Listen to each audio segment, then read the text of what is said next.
Hi guys, Amanda from Whitewood Acres, and thanks for joining me today. It's mid-July. We got our scapes off the garlic around 3 weeks ago, and it's time to harvest. We have about 400 out in the field and another 100 down in my hugelkultur. So I'll show you our harvest and what we do to prepare it for curing. Come on, chickens. So one of the ways that I can tell that this garlic is ready to pull is the number of leaves that have died off at the bottom. I think ideally you want to go between 3 and 5 dead leaves. So one of them is like completely gone. So here's 1, 2, 3, 4, and the 5th one is about to go. So these are definitely ready. And something that I learned this year, I've never heard of this before, but we'll see, it seems to be true, is that if you leave a garlic scape on, it will uncurl and straighten out like this one. And here's one that's very straight. And I didn't leave these intentionally. I just missed them when we were getting scapes, but it is true. It is completely straightened out and it is time to harvest the garlic. So I guess if you wanted to, you could leave a scape on for each row and you would know that it's time to harvest. All right. So this one says music. Just so make sure it's not going to fall off so we know which variety is which. Okay, this is Northumberland. Do you want to pull the very first one? Oh, yeah. We love root crops here because they're so exciting. You never know what's coming out. Well, why don't you get that big one right there? Okay. And give it a wiggle first. Oh, that's a good size one. Not too bad. Okay. We're going to get them facing all the same way. Ooh, they look good.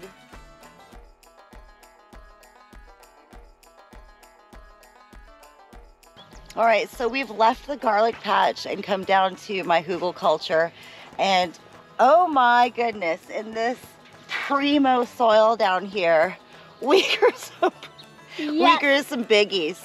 Yes, we did. So here in southeastern Ontario, it's been raining a lot, so it has to come out now, but I just cannot believe the size of this Russian red garlic. Oh, wow. I love root crop. Here's a little story about this garlic. It's very precious to me, this Russian red. My father very suddenly passed away in 2021, and it was in the fall, and it was time to harvest his garden, and my sister and I actually found one head of garlic that he had pulled out of his garden, and it was a Russian red. And so we split it in half. We each took 3 cloves and went home and planted them that very fall. And so I've taken my 3 cloves and bumped it up to 100 now by not eating any and planting it every year. So here we are 3 years later, and that was actually quite a small head of garlic, and I've gotten it to be this. I'm so proud of this. I'm so happy that I now have this amazing Russian red stock, and I'm hoping I can pass it through my family down to my son someday. So this one's very special to my heart, and I could not be happier to see the size of it and the look of it right. And I know my dad is looking down and going, wow, that's a lot bigger than the one I grew.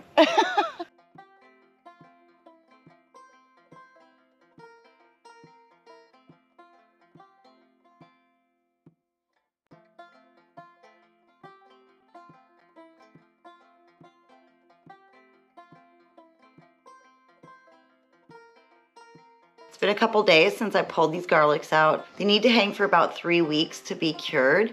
So I have a pretty simple setup here. It's just 2 sawhorses and a few T-posts that are just suspended in between them. And then we just split the bundles of garlic and hang them on the T-post.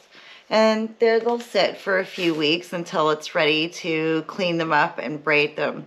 So if you're growing garlic and you're at this stage and you're wondering what to do next, check out my video on fishtail braiding your hardneck garlic. You can learn how to clean up your garlic and braid it into a beautiful fishtail for long-term storage, or for sale, or for my personal favorite, as gifts. I have a whole playlist on garlic for you to check out. Thanks again for watching. I hope you enjoyed this video, and we'll catch you on the next one. Thank you for watching.